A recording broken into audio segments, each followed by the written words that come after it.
ونادى أصحاب النار أصحاب الجنة أن أفيضوا علينا من الماء أو مما رزقكم الله.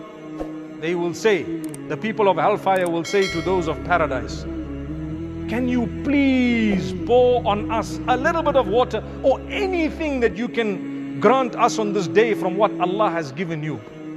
That's the discussion. Because of the heat, pour on us a little bit of water, any liquid, throw it in this direction so that we can at least have a little bit of, the lessening of the burden and the feeling of this punishment.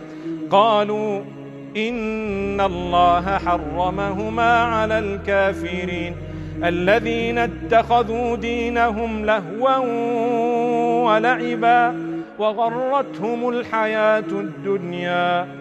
The people of Jannah and Paradise will say, you know what? Allah has prohibited it today from those who disbelieved, those who did not take their religion seriously, those who did not take their connection with Allah seriously. They thought it was just an amusement and pastime, and they forgot Allah subhanahu wa ta'ala.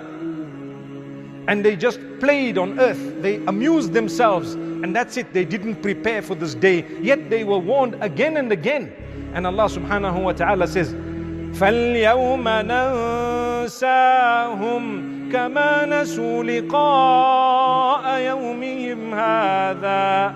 On this day, we will forget them. In the same way, they forgot their day that they were going to meet with us this day. They forgot it. So what we will do, we'll forget them. May Allah subhanahu wa ta'ala grant us from His mercy. All these warnings in the Quran are there in order for us to be correcting ourselves so that we can do the right thing, inshaAllah.